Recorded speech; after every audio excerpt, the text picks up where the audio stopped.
Vous scannez les mêmes courses, et boum, le total du prix double par rapport à ce que vous aviez l'habitude de payer. Faut-il stocker maintenant avant une nouvelle hausse des prix ? Les droits de douane renchérissent les produits avant leur arrivée en rayon. Cette hausse se répercutant de l'importateur jusqu'au consommateur. Certains produits de base montent vite, d'autres attendent la renégociation des contrats comme des bombes à retardement. Dans cet épisode de l'infographie, nous montrons l'impact de ces droits de douane sur les Américains et qui en supportent le coût. Pour le président Trump, le déficit commercial de l'Amérique n'était pas seulement un problème, c'était une urgence nationale. En réponse, son administration a imposé des droits de douane, appliqués à presque le monde entier. Tout a débuté avec un tarif de base de 10% sur les importations, puis des tarifs spécifiques contre certains pays. Les marchés mondiaux ont connu leur pire chute depuis la pandémie de 2020. La récession s'aggrava avec les guerres commerciales contre le Canada, le Mexique et la montée des tensions avec la Chine. L'économie américaine a fortement chuté au début de l'administration. La journée de la libération a détruit des milliards d'investissements, mais une pause sur les tarifs et de nouvelles négociations ont relancé les marchés à la mi-été. Les tarifs sur des îles inhabitées, peuplées de manchots, ont seulement compliqué la situation. Quel est leur impact réel sur vous, consommateurs moyens ? Un aspect clé de la guerre commerciale actuelle est la section 232, imposant des tarifs sur l'acier et l'aluminium. Ces deux métaux sont omniprésents, utilisés aussi bien dans les biens de consommation que dans les équipements militaires. Les tarifs ont été introduits en 2018 après que le département du commerce a estimé que les importations d'acier et d'aluminium menaçaient la sécurité nationale. Pour limiter la dépendance à des pays potentiellement hostiles, les États-Unis ont ajouté un tarif de 25% sur l'acier et l'aluminium importé. Partout sauf en Russie. Cependant, cette politique n'a pas duré, car le Canada et le Mexique ont vite obtenu des exemptions. Certains produits sidérurgiques, essentiels à l'économie américaine, ou difficiles à trouver ailleurs, ont aussi été exclus. Après son second mandat, ces tarifs ont augmenté de 25% et ont couvert plus de produits avec moins d'exemptions. L'effet des deux séries de tarifs s'est fait largement sentir à travers les États-Unis.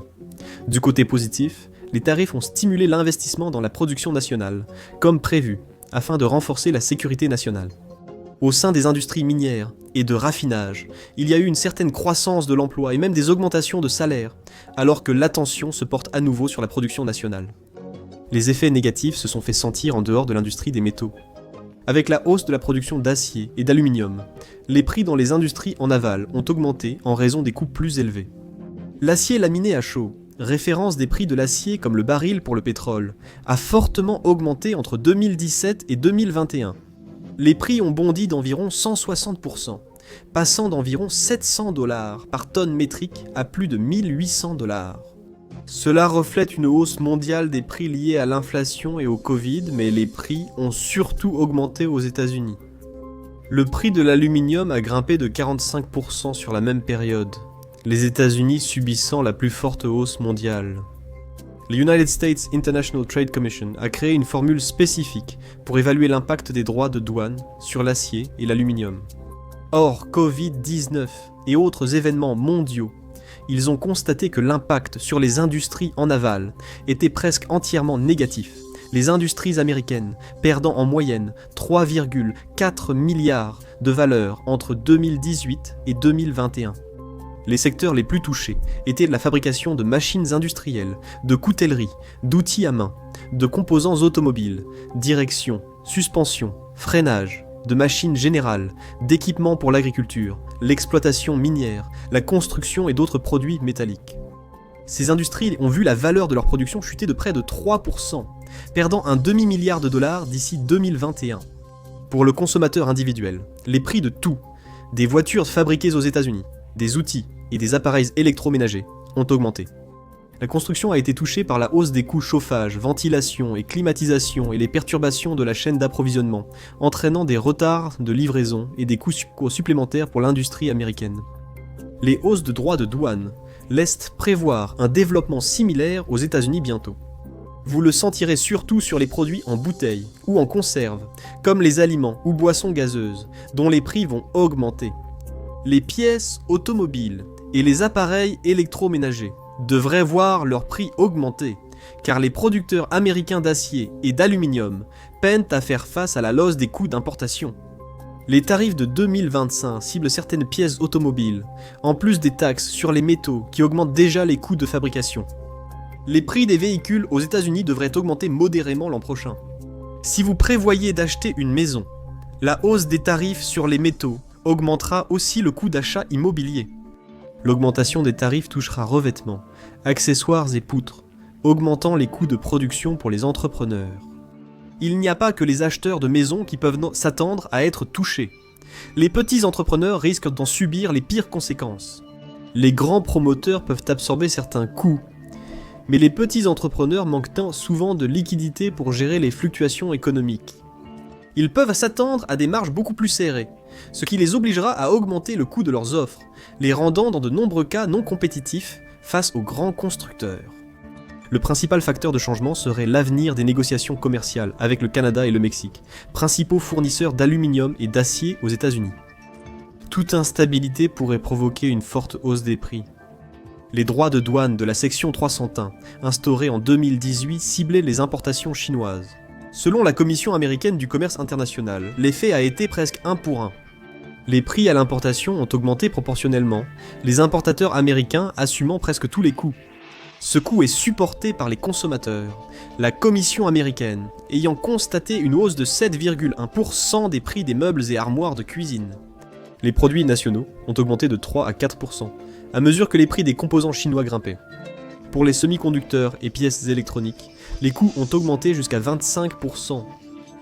Non seulement les produits électroniques chinois ont augmenté, mais la baisse de l'offre a fait monter tous les prix du marché de l'électronique. Cela reflète une tendance attendue après les nouveaux tarifs du président Trump. Le tarif sur la Chine fluctue beaucoup en ce moment, rendant toute prévision difficile. En août 2025, les tarifs sur les exportations chinoises atteignent 57,6%, ce qui explique la hausse des prix de certains produits sur Amazon. Pour éviter une réaction négative, Amazon affichera aux acheteurs les hausses de prix dues aux nouveaux tarifs. La situation va empirer pour les consommateurs désormais. Des experts financiers ont souvent souligné que les tarifs ne sont pas réellement réciproques. Au contraire, ils sont unilatéraux et frappent les nations sans considérer le déséquilibre commercial existant ou ses causes. Parfois, le déficit commercial américain évoqué n'a aucun sens. Prenons le Zimbabwe, frappé d'un tarif de 18%, car les États-Unis avaient un déficit commercial de 24,3 millions de dollars. Pourtant, voir simplement les mots déficit commercial ne vous dit pas vraiment ce qui se passe, car en réalité, les déficits commerciaux sont extrêmement courants dans le commerce mondial, surtout entre les pays riches et les pays pauvres. Le Zimbabwe, comme de nombreux pays pauvres, exporte des matières premières et produits et manufacturés basiques vers les États-Unis. Les États-Unis en profitent, mais le Zimbabwe reçoit peu de capitaux. Les salaires très bas empêchent la plupart des Zimbabwéennes d'acheter des produits américains, entraînant un déficit commercial unilatéral. Les États-Unis importent du Zimbabwe, mais exportent peu en retour. Les tarifs douaniers négligent une vérité fondamentale connue des économistes depuis le début du commerce mondial. En imposant des droits de douane élevés aux pays trop pauvres pour acheter des produits américains, les États-Unis ne font qu'assurer qu'ils restent trop pauvres pour jamais pouvoir se les offrir, perpétuant ainsi le déficit commercial qu'ils prétendent combattre. Ce n'est pas toujours le cas, mais c'est souvent le cas. Certaines nations industrialisées comme la Chine peuvent imposer des droits de douane injustes sur les produits américains, afin de les rendre non compétitifs. C'est ce qu'on appelle le protectionnisme, ce que font actuellement les États-Unis. Parfois cependant, comme pour l'acier et l'aluminium, cela peut être une mesure nécessaire pour la sécurité nationale. Il est important de noter que le problème même que ces tarifs sur l'acier et l'aluminium sont censés résoudre provient en grande partie du fait que les entreprises américaines ont elles-mêmes choisi de délocaliser leur production à l'étranger, là où les coûts étaient moins élevés. Mais souvent, les tarifs paraissent économiquement incohérents. Les États-Unis sont loin d'obtenir un meilleur accord, alors que les coûts devraient augmenter dans tous les domaines pour les Américains, qui voient déjà leur pouvoir d'achat diminuer comme jamais auparavant. L'une des plus grandes pertes pour les consommateurs américains a été la suspension du seuil de minimis sans droit de douane. Habituellement, toute marchandise importée aux États-Unis d'une valeur inférieure à 800 $ était exemptée de droits de douane. Si vous jouez à des jeux de rôle sur table et achetez des figurines au Royaume-Uni, en Chine ou ailleurs à l'étranger, vous l'avez probablement déjà ressenti. Les droits de douane concernent maintenant aussi les achats de moins de 800 $. Même les petits achats en ligne sont considérés comme des importations classiques pour les droits de douane. Cela provoque un choc pour de nombreux Américains, qui n'étaient pas au courant. Pour revenir aux acheteurs de voitures, les véhicules importés et de nombreuses pièces détachées seront soumis à un droit de douane de 25%, peu importe leur pays d'origine. Un amendement adopté fin avril vise à limiter l'accumulation de droits de douane sur véhicules et autres produits finis. Donc, en d'autres termes, si vous allez acheter une nouvelle voiture et que vous choisissez une voiture étrangère, vous n'aurez pas à vous soucier de payer la taxe sur le métal utilisé pour fabriquer la voiture, ainsi que la taxe sur le véhicule lui-même. Seul le droit de douane sur le véhicule sera appliqué. Cependant, comme dans la plupart des secteurs, la taxe de 25% est en grande partie répercutée sur vous, le consommateur, plutôt que supportée uniquement par l'importateur. Une autre exemption clé pour prévenir l'effondrement du marché auto est l'utilisation de crédits d'assemblage pour diminuer les droits au gouvernement. Si Honda assemble un véhicule ici aux États-Unis, il devient éligible à des crédits spéciaux d'assemblage américains, qui servent à réduire le montant total des droits de douane. Les plus fortes hausses de prix concerneront les véhicules importés. Les voitures de marque internationale, construites partiellement ou entièrement aux États-Unis, augmenteront aussi, mais la hausse sera moins importante. Les constructeurs automobiles nationaux en profiteront, car les consommateurs choisiront des alternatives, même si les marques américaines souffrent encore d'une réputation inférieure aux marques mondiales. Cela peut inciter les acheteurs à investir plus au départ dans une voiture, pensant économiser sur l'entretien à long terme, surtout avec la hausse du coût des pièces liées aux tarifs sur les métaux. Le nouveau tarif de 50% sur l'acier et l'aluminium devrait entraîner une augmentation des coûts presque partout. Les fabricants américains et les entreprises de construction doivent réévaluer leurs marges et répercutant déjà les coûts sur les consommateurs. Ce qui est particulièrement préoccupant, cependant, c'est la perturbation causée par la hausse des prix et l'incertitude pour les grands promoteurs, qui planifient souvent leurs projets 10 ans ou plus à l'avance. En retardant ou annulant des projets, les hausses de tarifs nuisent à l'économie actuelle et future en supprimant les développements immobiliers et la croissance associée. Si vous aimez bien vous habiller, ou même si vous faites vos courses chez Walmart, attendez-vous à payer plus cher pour vos vêtements. Il n'est pas nécessaire d'aimer seulement les grandes marques, car une grande partie des vêtements aux États-Unis vient de l'étranger et subit des tarifs douaniers. C'est une préoccupation particulièrement urgente pour les parents américains. Les familles américaines à faible revenu restent les plus vulnérables, car le prix des baskets a presque doublé et celui des vêtements a augmenté de 37%. L'industrie de l'habillement est fortement impactée par les tarifs du jour de la libération. Mais il y a de l'espoir. En diversifiant leurs sources, les marques pourraient voir les prix se stabiliser avec une hausse de 18 à 19% sur le long terme.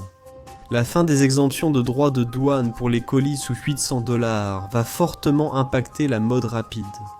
Certains experts estiment que cela pourrait être positif, vu l'impact environnemental grave de la fast fashion. Le commerce électronique dans son ensemble devrait subir un coup dur, perdant des centaines de millions de dollars, alors que les acheteurs se détournent des articles bon marché qu'ils achetaient autrefois, sans droit de douane. Le Bureau du budget du Congrès estime que les nouveaux droits de douane accroîtront l'inflation de 0,4% l'an prochain, tandis que la croissance du produit intérieur brut ne devrait que légèrement ralentir. Le Budget Lab de Yale anticipe un ralentissement de 0,5% de la croissance, une opinion partagée par Jerome Powell, président de la Réserve fédérale. L'étude de Yale prévoit aussi que les ménages dépenseront 2 400 $ de plus en 2025, mais seulement si la Réserve fédérale n'ajuste pas les taux d'intérêt. Le problème, c'est que l'administration Trump a ouvertement menacé de limoger le président de la Réserve fédérale, Jerome Powell, après que Powell a mis en garde contre les dangers du régime tarifaire. Une perte d'indépendance minerait la confiance envers la Réserve fédérale et plongerait les entreprises dans l'incertitude sur l'économie. Dans cette incertitude, un mauvais pari peut couler des entreprises. Pour les consommateurs, les conséquences seraient de fortes fluctuations des prix et presque inévitablement une inflation majeure à l'avenir. Les consommateurs américains devraient économiser et repousser les gros achats jusqu'à de nouveaux accords commerciaux ou la stabilisation du marché. Les tarifs douaniers de Trump pèsent déjà sur les Américains. Que se passera-t-il si la situation empire ? À découvrir dans « Et si l'économie américaine s'effondrait ?» ou via cette vidéo